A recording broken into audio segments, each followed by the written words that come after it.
Hi everybody, today we're going to look at Venn diagrams for conditional probability.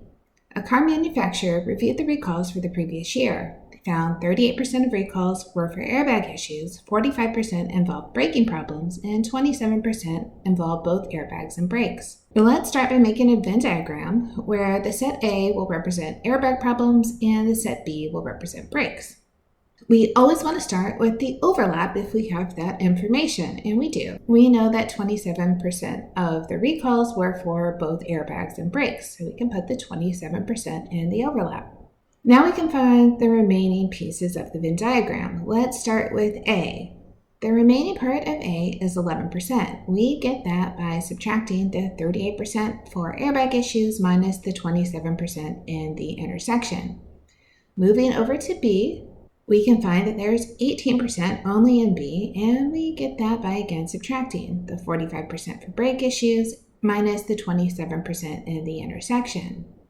Now we want to put all of that together. The 11%, 27%, and 18% is 56%, which means the other issues, 100 minus 56%, is 44%.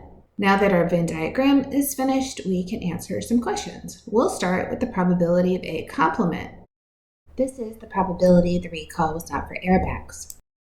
We were given that the probability of A was 38%, so the probability of A complement is 100 minus 38, which is 62%. Next, we'll find the probability of A given B. This means the probability the repair was for airbags given the repair was for brakes.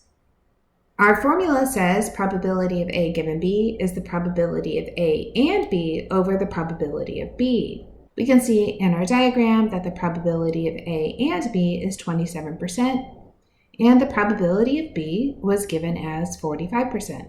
27% divided by 45% reduces nicely to 60%. The last question says, find the probability of A given B complement. That means the probability the repair was for airbags given the repair was not for brakes. Let's start with our formula. Probability of A given B complement is probability of A and B complement over the probability of B complement.